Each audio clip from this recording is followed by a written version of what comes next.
Yesterday we discussed about the various enzymes. 5 types के enzymes है जो बायोटेक में हम यूज करते हैं. फर्स्ट वन वाज लाइजिंग एंजाइम्स, जो सेल्स को सेल की जो वॉल है, मेम्ब्रेन है, उसको ओपन करने में हेल्प करते हैं. देन एंडोन्यूक्लियसेस, जो डीएनए को स्पेसिफिकली, एंडोन्यूक्लियसेस नाम से पता लग रहा है, एंडो मतलब इनसाइड, न्यूक्लियसेस मतलब न्यूक्लियस, न्यूक्लियस के अंदर डीएनए पे जो काम करते हैं. लाइजिंग जो सेल पे काम करते हैं. एल्केलाइन फॉस्फेटेजेस, जो फॉस्फेट ग्रुप को रिमूव करने में हेल्प करते हैं. देन कम्स फॉस्फोराइलेजेस, जो फॉस्फेट ग्रुप को ऐड करने में मदद करते हैं. और लाइगेजेस, जो कनेक्ट करने में ग्लू का काम करते हैं. तो ये 5 एंजाइम्स हमने पढ़े थे. मैंने आपको बताया था कि इनमें जो सबसे ज्यादा इंपॉर्टेंट है, ऑल्दो सारे ही इंपॉर्टेंट हैं, जो सबसे यूनिक और सबसे ज्यादा बहुत ज्यादा इंपॉर्टेंट है, मतलब जिनका प्रॉपरली काम करना बहुत जरूरी है, वो है एंडोन्यूक्लियसेस. इनको मॉलिक्यूलर सीजर्स का नाम कहते हैं. ये कट लगाने का काम करते हैं. इसकी डिस्कवरी कैसे हुई थी? बैक्टीरिया से. एक नेचुरल डिफेंस मैकेनिज्म होता है, वहां से साइंटिस्ट ने इसको डिस्कवर किया था. उसके बाद अलग अलग बैक्टीरिया से इनको आइसोलेट करके बायोटेक के अंदर एज अ टूल इसको यूज किया जाता है. ये हम कर चुके थे. जहां जो भी डाउट है या जो भी रिपीट करना चाहते हो, बीच में बोल के बता देना. Alkaline phosphatases, ligases. और प्लीज रिस्पॉन्स करते रहिए साथ साथ, ताकि मुझे पता लगता रहे समझ आ रहा है या नहीं आ रहा है.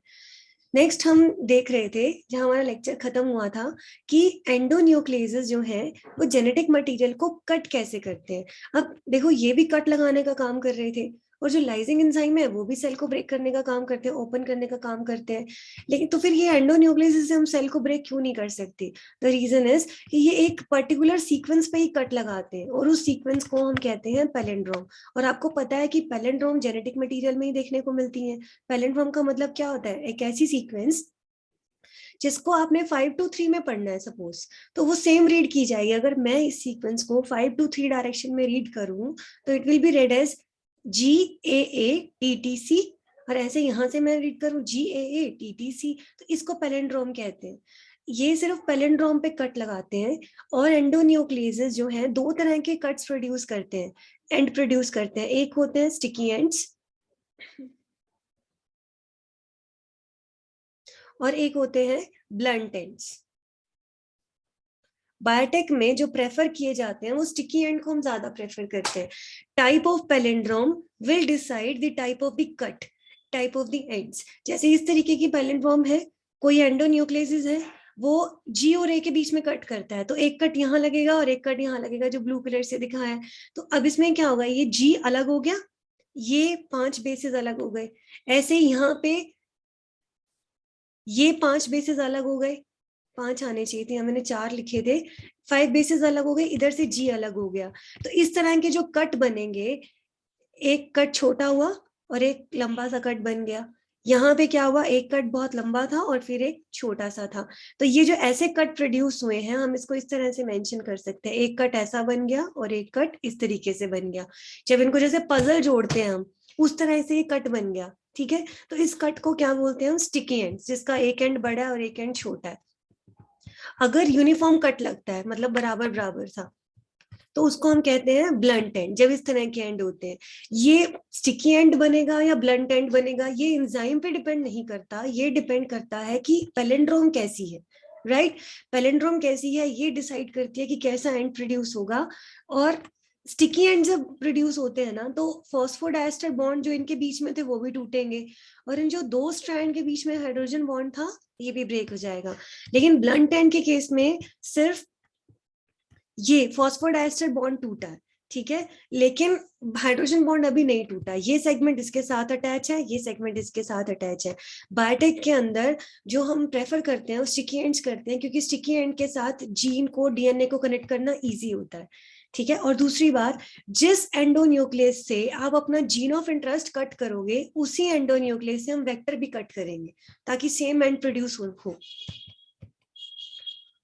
अब ये जो एंडोन्यूक्लियसेस होते हैं, इनके बारे में हमें 3 मेन चीजें पढ़नी थी. एक तो इसकी डिस्कवरी कैसे हुई, फिर ये कट कैसे लगाते हैं, कौन सी सीक्वेंस पे कट लगाते हैं, फिर इनका नामकरण, नॉमेनक्लेचर. राइट, एंडोन्यूक्लियसेस का एक पर्टिकुलर तरीके से नाम लिखा होता है. You must have read in your book eco R1. Hind 1, Hind 2, इस तरीके से नाम। ये नाम कैसे रखे गए, क्या करते हैं, मान लो एस्केरिशिया कोलाई RY13, ये एक बैक्टीरिया का स्ट्रेन है। मैंने बताया कि एंडोन्यूक्लियस को बैक्टीरिया से आइसोलेट किया जाता है, तो मान लो ये बैक्टीरिया का नाम है एस्केरिशिया कोलाई RY13। तो इसका नाम, अब एंजाइम का नाम ऐसे थोड़ी लिखेंगे कि इस पूरे बैक्टीरिया का लिख दिया और फिर एंजाइम लिख दिया, इसको एक शॉर्ट फॉर्म दी गई है। पहले क्या करते हैं, जीनस का फर्स्ट लेटर उठाते हैं कैपिटल में, एस्केरिशिया का क्या लिया हमने, ई। फिर ये जो कोलाई है, स्पीशीज के पहले 2 अल्फाबेट लेते हैं और ये स्मॉल लिखने होते हैं, ई को बन गया। फिर हम उसका स्ट्रेन लिखते हैं, आर लिख दिया। फिर ये नंबर, जो रोमन में नंबर दिया जाता है, ध्यान से सुनना, यहाँ पे मैंने गलती की हुई है कि discovery, on the basis of discovery ये नंबर लिखा गया है, but as per the NCERT ये जो नंबर दिया गया है Roman, this is according to the isolation. जैसे एस्केरिशिया कोलाई से, RY स्ट्रेन से जो पहली बार आइसोलेट होगा उसको हम नाम देंगे EcoR1, जो दूसरे नंबर पे आइसोलेट होगा उसको हम क्या कह देंगे, EcoR2, ऐसे 3, ऐसे 4, ये on the basis of isolation ये नंबर दिया जाता है। ठीक है, पहला वर्ड ई, जीनस का ई लिया, फिर स्पीशीज का को लिया शॉर्ट में स्मॉल लेटर्स में, फिर स्ट्रेन लेते हैं आर, और फिर ये हम उसका रोमन नंबर देते हैं 1 2 3 4 5 on the basis of the isolation. अब एक और इसमें एक और बात है कि ये देखो एस्केरिशिया कोलाई RY13, हमने यहाँ पे आर यूज किया है। कोई और बैक्टीरिया है जिससे एंजाइम आइसोलेट कर रहे हैं और उसके स्ट्रेन में भी पहले आर आता है, तो आप यहाँ पे आर नहीं ले सकते क्योंकि it has already been used, तो आप इसका दूसरा लेटर लोगे। जब हीमोफिलस इन्फ्लुएंजी RD, अब इसका कैसे बनेगा, हीमोफिलस का H लेते हैं, इन्फ्लुएंजी का क्या लेंगे IN। अब R और D है ना, तो हम इसमें R नहीं ले सकते क्योंकि इको आर में R हम ऑलरेडी यूज कर चुके हैं, तो हम यहाँ पे कौन सा अल्फाबेट लेते हैं, D, और डी स्मॉल है, इसको हम एज इट इज लिख देंगे 1 2 3 4, ये जो नंबर हम देंगे this is on the basis of this isolation. ये एक्चुअली हिंट ऐसे लिखा जाता है HIN, और डी थोड़ा सा अलग लिखते हैं, हम जोड़ देते हैं तो वो हम उसको ऐसे ही पढ़ते हैं हिंड 1 हिंड 2। बेसिकली हम आर ले सकते थे लेकिन हम आर हम नहीं ले सकते क्योंकि वो ऑलरेडी यूज हो चुका है। तो ये इसका कुछ रूल्स हैं इसका नॉमेनक्लेचर करने के। यहाँ पे एक इंटरेस्टिंग है, हिंड 1 और हिंड 2 के, ये जो हिंड 2 है एंजाइम, ठीक है, दैट वाज हिंड 1, ये करेक्शन कर लेना यहाँ पे, hind 1 was the first isolated, ठीक है, यहाँ पे आइसोलेटेड आएगा, और जो हिंड 2 था that was the first discovered, ये चेंज कर लेना यहाँ पे। देखो जो 1 और 2 नाम दिए जाते हैं this is on the basis of the isolation. तो अगर मैं पूछूं कि हिंड 1 और हिंड 2 में से पहली बार आइसोलेट कौन सा किया गया था, तो your answer must be hind 1। लेकिन यहाँ पे एक चेंज है, हिंड 2 जो था वो पहली बार डिस्कवर किया गया था, तो एक करेक्शन प्लीज कर लेना, hind 2 was the first discovered endonuclease and hind 1 was the first isolated endonuclease. ठीक है, यहाँ पे एक रिक्वायरमेंट पूरी होती है, दैट वाज द एंजाइम। इतने तक में कोई डाउट है? 5 तरह के एंजाइम्स हैं जिनमें हमने डिटेल पढ़ी है एंडोन्यूक्लियसेस की, उनकी डिस्कवरी कैसे हुई थी, कौन सी सीक्वेंस में वो कट करते हैं, कैसे एंडोन्यूक्लियसेस का नॉमेनक्लेचर किया जाता है, उसका ये क्वेश्चन आता है, what are the rules for the nomenclature of the endonucleases. वहां आपको क्या करना होता है कि आपको उसके रूल्स लिखकर कोई भी एक एग्जाम्पल देके बताना है। ठीक है, आगे करें, यहाँ तक कोई डाउट?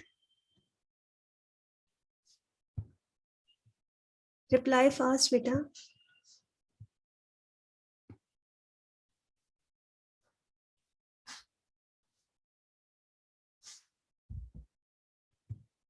यहाँ तक क्लियर है?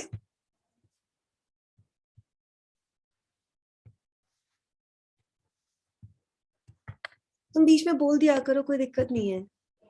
नेक्स्ट आती है रिक्वायरमेंट वेक्टर।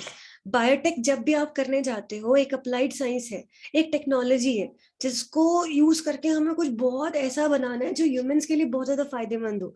तो पहला जो उसमें टूल था, एंजाइम्स थे, डिफरेंट डिफरेंट टाइप्स के एंजाइम थे, अलग अलग उसके यूजेस थे, वो हमने पढ़ लिए।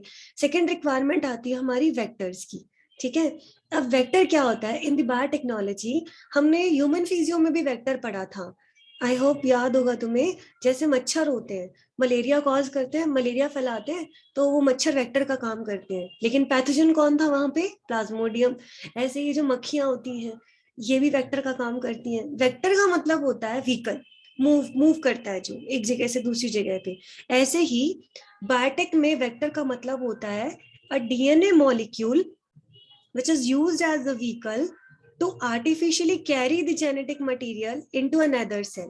मैंने इस सेल में से डीएनए निकालकर इस सेल में ट्रांसफर करना है, ठीक है? तो अब वो डीएनए को मैं डायरेक्ट ना भेजकर एक वेक्टर के थ्रू भेजती हूँ। उस वेक्टर को हम क्या कहते हैं? व्हीकल। वो भी डीएनए ही है, ठीक है?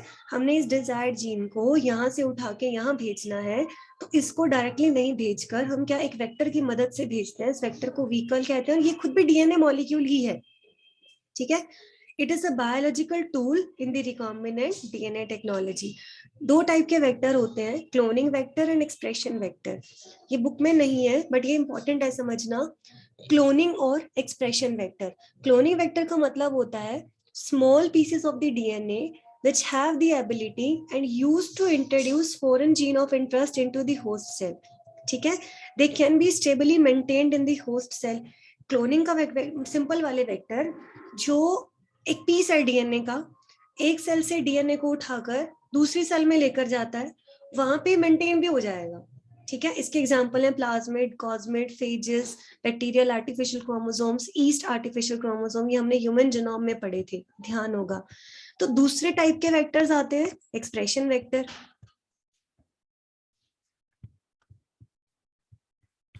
एक्सप्रेशन वेक्टर का मतलब होता है it is a type of the vector which not only introduce a gene of interest into host, जो क्लोनिंग काम भी करते हैं, ये दोनों ने काम किया, but also help in the analysis of the foreign gene via relevant protein product expression. अब ये वो है जो क्या करते हैं कि एक तो लेकर आए एक सेल से दूसरे सेल में, प्लस अब वो जो एक्सप्रेस करेगा, प्रोटीन बनाएगा, उसका एनालिसिस करने में भी मदद करते हैं। This vector is used to obtain और analyse the gene product which may be RNA और protein of the inserted desired gene. Example है ओनली प्लाज्मिड वेक्टर्स। देखो दो तरह के वेक्टर्स हैं, एक वेक्टर ऐसा है जो सिर्फ एक सेल से दूसरी सेल में ट्रांसफर करने में ही मदद करता है, राइट? और एक्सप्रेशन वाले वेक्टर थोड़े ज्यादा खास है। अब ये ट्रांसफर तो करते करते हैं, एक्सप्रेशन क्या, आपने जीन डाला, डीएनए से आरएनए बनेगा, आरएनए से प्रोटीन बनेगा, दिस इज द एक्सप्रेशन। उसके एक्सप्रेशन को एनालाइज करने में भी मदद करते हैं सिर्फ प्लाज्मिड वाले। तो अब इन दोनों में से कौन सा बेटर रहेगा? ऑब्वियसली कौन से बेटर रहेंगे? Expression vectors. बाकी क्या है कि हम ये नहीं कह सकते कि कौन सा ज्यादा सुपीरियर है।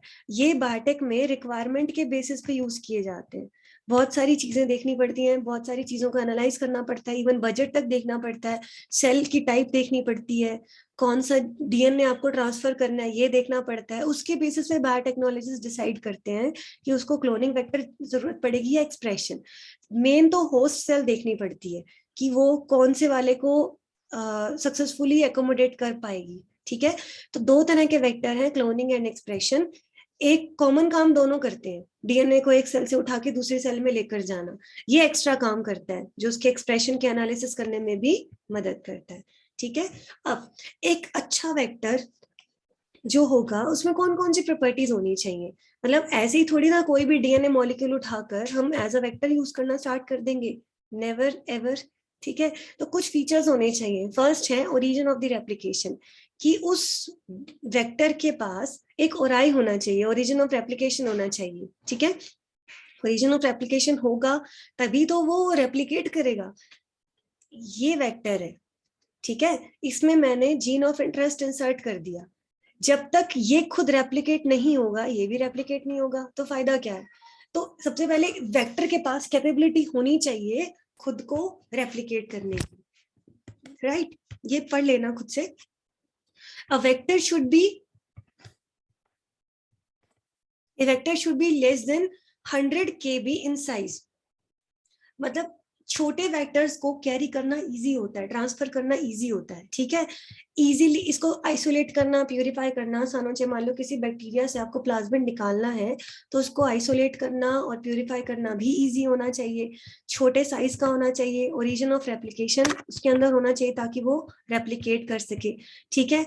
And last one is selectable marker genes, ठीक है। सिलेक्टेबल मार्कर नाम से पता लगता है बेटा, मार्कर मतलब कोई एक ऐसी चीज, मार्का मतलब कोई एक आइडेंटिफिकेशन पॉइंट, सिलेक्टेबल जो कल को सिलेक्शन में मदद करेगा, ठीक है।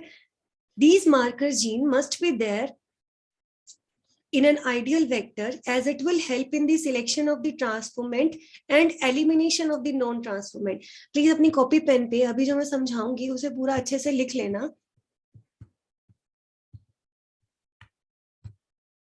एक वेक्टर जो है उसमें ओरिजिन ऑफ रेप्लिकेशन होनी चाहिए, हमने पढ़ लिया, स्मॉल होना चाहिए, इसको आइसोलेट करना, प्यूरिफाई करना इजी होना चाहिए। एक सबसे इंपॉर्टेंट चीज है वो क्या है, सिलेक्टेबल मार्कर होने चाहिए इसके अंदर। सिलेक्टेबल मार्कर्स का मतलब होता है बेटा, एक इससे पहले टर्म होगी ट्रांसफॉर्मेंट और एक टर्म है नॉन ट्रांसफॉर्मेंट। प्लीज इसे नोट कर लेना नहीं तो बाद में भूल जाओगे। ट्रांसफॉर्मेंट होस्ट और एक होते हैं नॉन ट्रांसफॉर्मेंट होस्ट। ये जीन ऑफ इंटरेस्ट था जिसको मैंने लिख दिया GOI, ये है प्लाज्मिड, ठीक है। इन दोनों को कंबाइन करके हमने एक वो बना दिया रिकॉम्बिनेंट DNA। ये क्या बन गया, रिकॉम्बिनेंट DNA। इसमें आपका जीन ऑफ इंटरेस्ट भी आ गया और प्लाज्मिड भी आ गया। इसको आपने बहुत सारी होस्ट सेल में डालना है, बहुत सारे हैं और इनको खूब सारी होस्ट सेल में डालना है। तो कई सारे हैं, मतलब मान लो ये जैसे 4 है तो ये भी 4 है मान लो, या 3 है। तो अब हो सकता है कि किसी सेल में ये जाएगा, किसी सेल में ये नहीं जाएगा। अब ये जरूरी तो नहीं है ना हर सेल इसको ले लेगी। तो ट्रांसफॉर्मेंट कौन सा होगा, the cell which takes up the recombinant DNA। Non transformant कौन होंगे, या तो the cell which takes up the recombinant DNA और ओनली प्लाज्मिड, कुल मिला के की और एनी फॉरेन DNA। अगर इस सेल के अंदर कोई भी अगर या खाली प्लाज्मिड आ गया या रिकॉम्बिनेंट DNA आ गया, कुछ भी आया, मतलब कुल मिला के जिस सेल के पास कोई बाहर का DNA आ गया, ठीक है, वो तो है ट्रांसफॉर्मेंट। और जिसके पास कुछ भी नहीं आया, जो एज इट इज पड़ी है, वो क्या है, नॉन ट्रांसफॉर्मेंट। जब हम ये काम कर रहे होते हैं ना बेटा, तो जीन ऑफ इंटरेस्ट को प्लाज्मिड में हम जब इंसर्ट करते हैं तो हमारे पास 2 पॉसिबिलिटी है, या तो ये इंसर्ट हो जाएगा या नहीं होगा, खाली प्लाज्मिड रह गया। क्या ये सारा काम ना एक पेट्री टेस्ट ट्यूब्स के अंदर छोटी छोटी एपेंडॉब्स होती हैं, वो छोटी होती हैं, लिक्विड फॉर्म में ये काम हो रहा होता है। तो अभी हमें नहीं पता, मैंने जीन ऑफ इंटरेस्ट भी डाल दिया, मतलब मान लो मैंने अपना इंसुलिन का जीन भी डाल दिया और एक प्लाज्मिड भी डाल दिया इक्वलाई से लेकर, सारा मिक्स कर दिया। अब हिट एंड ट्रायल होता है बेटा, हम नहीं कह सकते कि 100% रिकॉम्बिनेंट DNA बन जाएंगे। कुछ खाली प्लाज्मिड रह जाएंगे और कुछ सक्सेसफुली हमारे बन भी जाएंगे। ये हमारे लिए डिजायर्ड नहीं है, ये हमारे लिए डिजायर्ड है। फिर जब हम इसको होस्ट में भेजते हैं, ऐसा हो सकता है कि किसी होस्ट सेल में खाली प्लाज्मिड चला गया, किसी में कुछ भी नहीं गया और किसी के अंदर रिकॉम्बिनेंट वाला चला गया। हमारे लिए तो सिर्फ यही काम किया है ना हमारे लिए ये काम किया, ना हमारे लिए ये काम किया। तो हमें आगे जाके सिलेक्शन करना बहुत जरूरी है। क्लियर हो रहा है ये पॉइंट?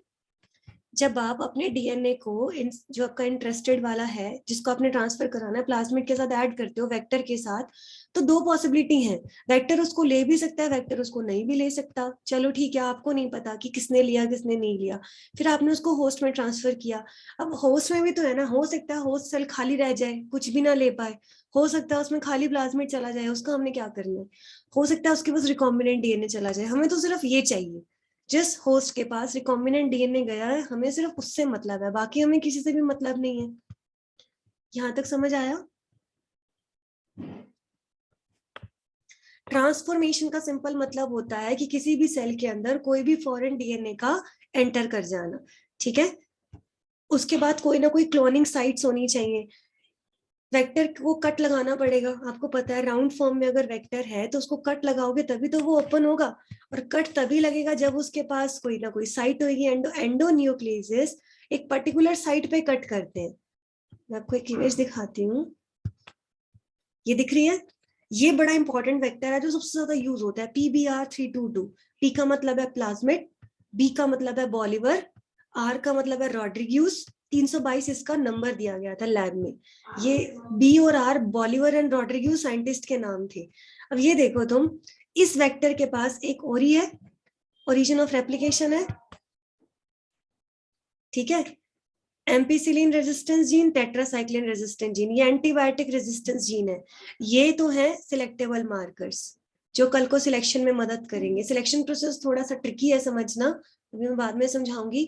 ये देख रहे हो, PST1, PUE1, 1, 2, 3, 4, 5, 6, 7 एंड 8, 8 इसके पास रेस्ट्रिक्शन साइट्स है। मतलब 8 जगह पे एंडोन्यूक्लियस कट कर सकते हैं। तो रूल ये कहता है कि हर वेक्टर के पास, जो वेक्टर होता है ना, इसके पास एक ना एक रेस्ट्रिक्शन साइट होनी चाहिए। एंडोन्यूक्लियस ने इसको कट करना है तो एक साइट होनी चाहिए जहां पे एंडोन्यूक्लियस जाके इसको कट करेगा और ये खुल जाएगा।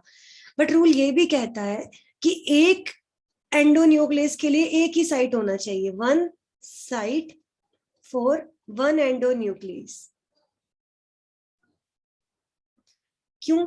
अगर मान लो एक इको R1 है फॉर एग्जाम्पल, इस इको R1 की 3 साइट है, तो इको R आना के यहाँ कट लगाएगा, यहाँ कट लगाएगा, यहाँ कट लगाएगा, इसके साथ तो गड़बड़ होगी। 1, 2 और ये 3 और ये 4, ये तो 4 टुकड़ों में टूट जाएगा, हमारा तो वेक्टर ही डिस्टर्ब हो गया।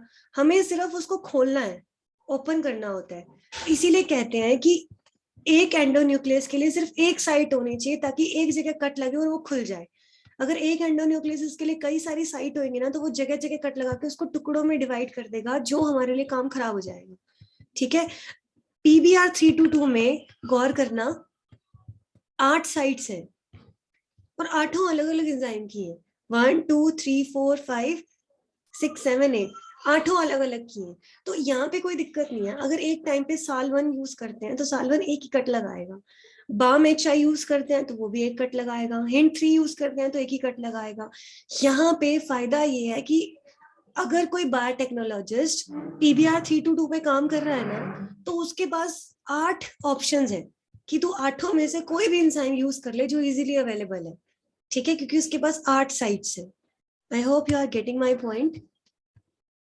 वेक्टर्स के ये स्पेशल फीचर्स हैं कि ओरिजिन ऑफ रेप्लिकेशन होना चाहिए, ठीक है, ताकि वो रेप्लिकेट कर सके, छोटा होना चाहिए वेक्टर, इसको आइसोलेट करना और प्यूरिफाई करना इजी होना चाहिए, and selectable marker is the must, ये बहुत जरूरी है।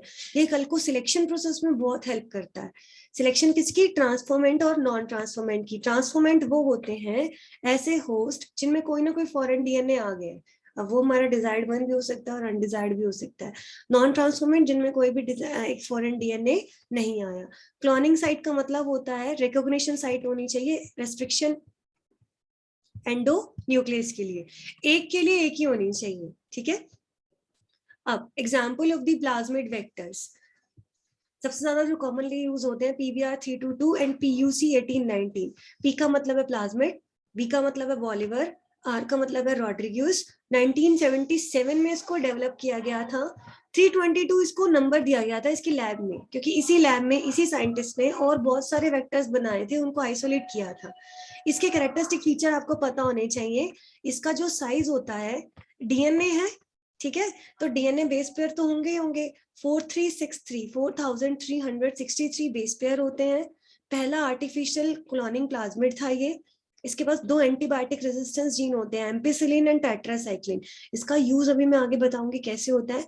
इसके पास 8 रेस्ट्रिक्शन साइट्स हैं फॉर द डिफरेंट एंजाइम। और जो मैंने आपको डायग्राम दिखाया ना अभी, ये डायग्राम ड्रॉ करना है, बड़ा कॉमन क्वेश्चन है, ये पूछते ही पूछते हैं। ठीक है, ये इसका स्ट्रक्चर है, सेंटर में इसका नाम लिखोगे, ये 2 रेजिस्टेंट जीन्स हैं, ये 8 क्या है रेस्ट्रिक्शन साइट्स है। एक ROP वर्ड आता है यहाँ पे, ROP, protein for the replication. This protein help in the DNA polymerase to recognize the ORI. इसका कोई बहुत ज्यादा फायदा नहीं है. ROP की मदद से DNA polymerase को ये पता लग जाता है कि ORI कहीं ना कहीं आसपास ही है. अदरवाइज जो DNA polymerase होते हैं ना, वो डायरेक्टली ORI पे बाइंड नहीं कर सकते. ये सिर्फ आइडेंटिफिकेशन में हेल्प करता है. ठीक है, ये देख रहे हो, ये एक सिलेक्टेबल मार्कर है जो डार्क दिखाया मैंने, एम्पिसिलिन रेजिस्टेंस, और ये एक डार्क पोर्शन है टेट्रासाइक्लिन रेजिस्टेंस. अब ये 8 रेस्ट्रिक्शन साइट्स हैं. ये मैंने यहाँ पे नाम लिखे हुए हैं. हिंट 3 किससे लिया गया, BAM-HI किस लिए लिया. कॉम्पिटिटिव एग्जाम के लिए इंपॉर्टेंट है, कई बार नाम पूछ लेते हैं कौन से एंजाइम से ये आइसोलेट किया गया था. जो डायग्राम है ये मैं इमेज शेयर कर दूंगी, ये वाली, ये आपको पूरा ऐसे कैसे ड्रॉ करना है. ठीक है, ये देख रहे हो पिंक कलर से जो दिख रहा है, ये 2 रेजिस्टेंस जीन है, ये सिलेक्शन में हेल्प करेंगे.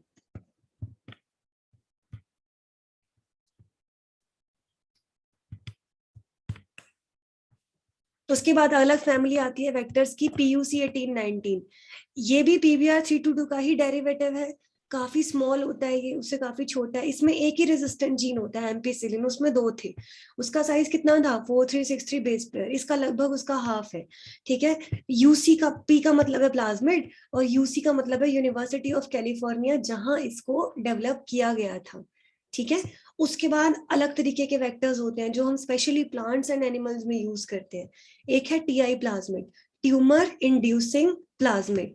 ठीक है, it was isolated from the agrobacterium tumefaciens. क्या था, एक पैथोजन होता है और ज्यादातर ये डाइकोट पे अटैक करता है. एग्रोबैक्टीरियम बैक्टीरिया है, ठीक है, डाइकोट प्लांट पे जो अटैक करता है, इस पैथोजन के पास एक कैपेबिलिटी होती है कि इसके पास एक DNA होता है जो ये अटैक किया प्लांट के ऊपर. ये एक प्लांट है, इस पे एग्रोबैक्टीरियम ट्यूमिफेसिन ने अटैक किया, ये अपना DNA इसमें ट्रांसफर कर देता है, और इसका DNA उसके अंदर ट्यूमर करता है कॉज. यहाँ से साइंटिस्ट का दिमाग चल गया कि एग्रोबैक्टीरियम ट्यूमिफेसिन के पास तो बड़ी अच्छी कैपेबिलिटी है, अपना DNA ट्रांसफर करता है, और क्या करता है, उसकी DNA अपने वो होस्ट की जो सेल है उसको ट्यूमर में कन्वर्ट कर देता है, मतलब डिवीजन को प्रमोट कर रहा है वो. तो उन्होंने सोचा कि अगर इसके DNA को मॉडिफाई कर दिया जाए. मॉडिफाई का मतलब है कि उसकी इन्फेक्शियस प्रॉपर्टी खत्म कर दो, इन्फेक्शन कॉज ना करे, तो हम उसकी जो ये वाली प्रॉपर्टी है, ट्रांसफर करना और रेप्लिकेट करना, इसको तो हम vector as a tool use कर सकते हैं बायोटेक के अंदर.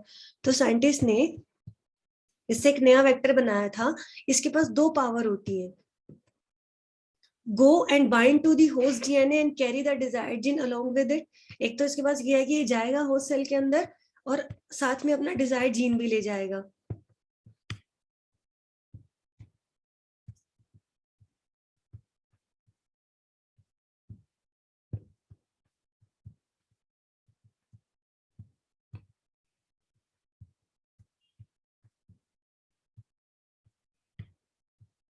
दूसरा, ये उस सेल को स्टिमुलेट करेगा डिवाइड करने के लिए. एक स्पेशल टाइप का प्लाज्मिड है जो एक बैक्टीरिया से ही आइसोलेट किया गया था. जनरली ये पैथोजेनिक होते हैं, डाइकोट में डिसीज कॉज करते हैं, लेकिन साइंटिस्ट ने इसको डिसआर्म कर दिया था. डिसआर्म का मतलब होता है इसकी इन्फेक्शियस प्रॉपर्टी को खत्म करके उसको एज अ वेक्टर यूज करना शुरू कर दिया था. हमें वेक्टर में 2 ही चीजें चाहिए होती हैं कि एक तो ये हमारे डिजायर्ड DNA को ले जाए और डिवाइड कर जाए, ठीक है, नंबर बढ़ा ले. तो इसकी लिमिटेशन क्या है कि सिर्फ इसको प्लांट में यूज कर सकते हो. फिर एक और डेवलप किया RI प्लाज्मिड एग्रोबैक्टीरियम राइजोजेन से, ये TI के बिल्कुल जैसा होता है. रेट्रोवायरसेस होते हैं, जो रेट्रोवायरसेस क्या करते हैं, जैसे कोविड-19 ही है, ये एक तरह से अपना जेनेटिक मटेरियल हमारी बॉडी में डालते हैं और हमसे वो काम कराते हैं जो ये चाहते हैं.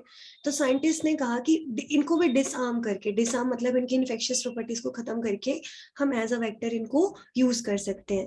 तो करना क्या है आपको, एंजाइम की डिटेल समझ के, उसके बाद सेकंड रिक्वायरमेंट है वेक्टर. ये थोड़ी सी टिपिकल है. पहले आप वेक्टर की डेफिनेशन पढ़ोगे कि ये व्हीकल होते हैं, कैसे काम करते हैं. 2 टाइप होते हैं कि क्लोनिंग और एक्सप्रेशन, ठीक है. तो उसके बाद हमने एक आइडियल वेक्टर में, चाहे वो क्लोनिंग हो चाहे एक्सप्रेशन हो, कौन कौन से कैरेक्टरिस्टिक होना बहुत जरूरी है. राइट उसके बाद हमने कुछ एग्जाम्पल करना है जो आपका मेन है ना बेटा एनसीईआरटी में दिया है पीबीआर 322 इसको तो हर हाल में करना ही करना है बोर्ड्स के लिए बाकी जो ये पीयूसी 1819 है और ये वाले जो लिखे हैं टीआई प्लाज्मिड ये कॉम्पिटिटिव एग्जाम के लिए जरूरी है ये भी बोर्ड में आता है कई बार टीआई प्लाज्मिड के बारे में लिखो और इसकी लिमिटेशन क्या है रेट्रोवायरसेस को आप कैसे यूज कर सकते हो बेसिकली वेक्टर में ये प्रॉपर्टी होनी चाहिए कि आपका फॉरेन डीएनए ले जाए और खुद भी डिवाइड करे और उसका भी नंबर बढ़ाता जाए ये तो थे नेचुरली अकरिंग प्लाज्मिड जो नेचर में ऐसे कैसे पाए जाते हैं कुछ कंस्ट्रक्टेड वेक्टर्स भी होते हैं जिनको हाइब्रिड कह सकते हो आप कंस्ट्रक्ट करते हैं कॉस्मिड कॉस्मिड का मतलब होता है प्लाज्मिड प्लस कॉस साइट्स मतलब दो चीजों को मिलाकर बनाते हैं कॉलिंस एंड दो साइंटिस्ट हैं इन्होंने 1978 में पहली बार कॉस्मिड नाम का वेक्टर बनाया था बहुत छोटा होता है 30 to 52 किलो बेस पेयर का ठीक है और इसमें जो सिलेक्टेबल मार्कर है वो सिर्फ एक ही है एम्पिसिलिन रेजिस्टेंस जीन ऐसे ही फेजमिड्स कैसे बनाते हैं नाम से पता लग रहा है प्लाज्मिड प्लस किसी भी फेज का वायरसेस का ओरिजिन ऑफ रेप्लिकेशन लेकर जो आपके जो सबसे कॉमनली यूज होते हैं वो पीबीआर 322 और पीयूसी हैं इनकी डिटेल आपको पता होनी चाहिए रिसर्च ठीक है बाकी सब सिर्फ एक बार नाम देख लेना कमर्शियल स्केल पे जब आपको लार्ज स्केल प्रोडक्शन जब करना होता है किसी चीज का तो सबसे ज्यादा इंपॉर्टेंट ये दो वेक्टर्स ठीक है इसके बाद आता है सिलेक्शन प्रोसेस बहुत बहुत इंपॉर्टेंट है और थोड़ा ट्रिकी है ये समझना इसे मैं कल के लेक्चर में करूंगी अभी के लिए आप वेक्टर वाला आज कंप्लीट कर लेना और मैं आपको एक बार एक एनिमेशन दिखाती हूँ वीडियो दिखाई दे रही है स्टार्ट कर दूं प्लीज जल्दी रिप्लाई करो we are running short of time start कर दूं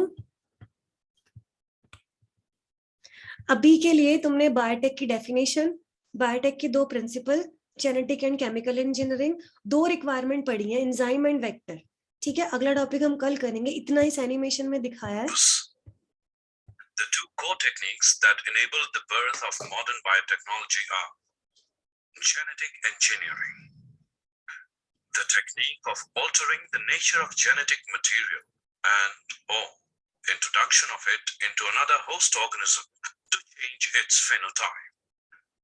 Techniques to facilitate the growth and multiplication of only the desired microbes or cells in large number under sterile conditions for the manufacture of biotechnological products.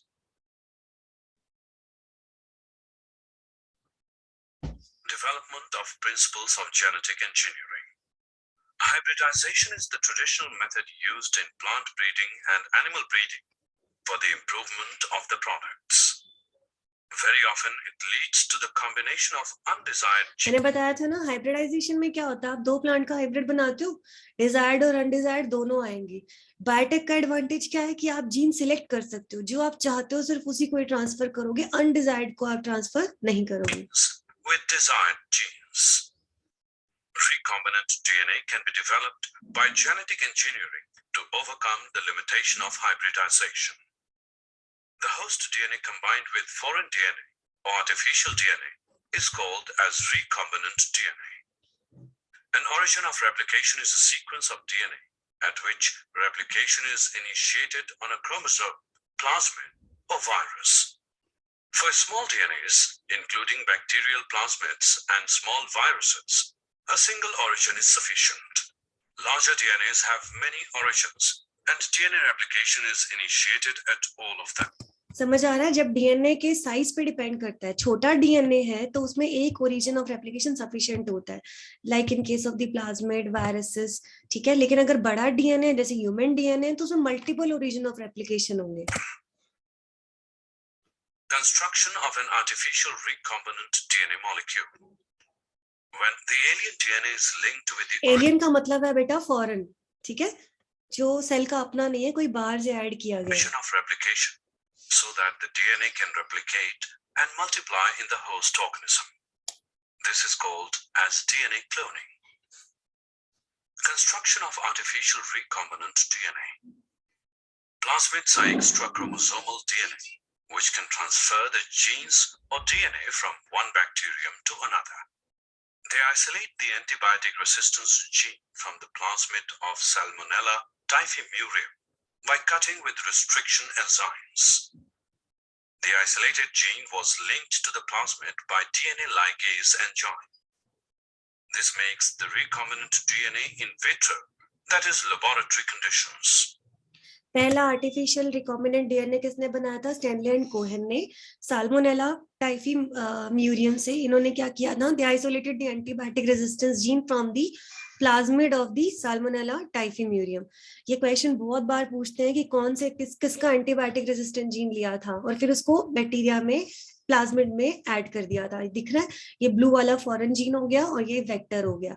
ये जो इस तरह के and होते हैं जो आगे पीछे, इन एंड को क्या कहते हैं हम? Sticky ends. This recombinant DNA was transferred to the bacteria Escherichia coli, closely related to Salmonella. The antibiotic resistance gene can replicate in the E. coli and multiple copies are formed. This is called as gene cloning. The steps in modifying an organism genetically. Identification of DNA with desired genes. Introduction of the identified DNA into the host.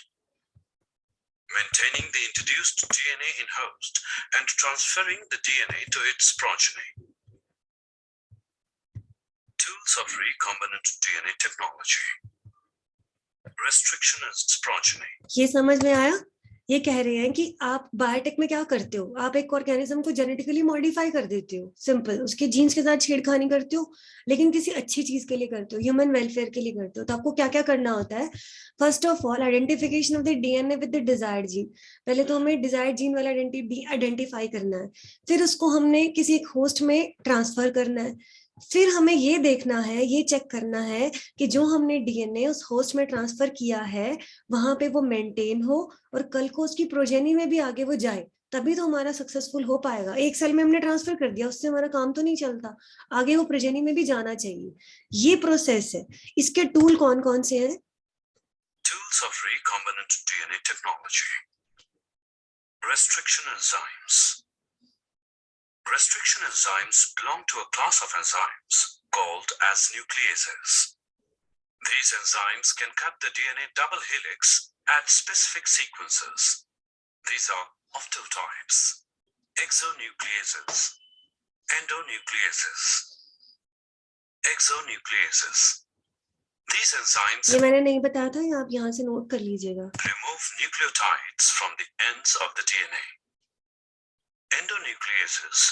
These make the cuts at specific position with the DNA. These enzymes recognize specific sequences called palindromic nucleotide sequences in the DNA. Palindromic nucleotide sequences.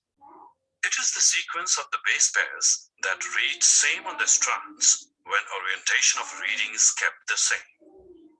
The following sequences read same on the two strands in 5' to 3' direction or 3' to 5' direction.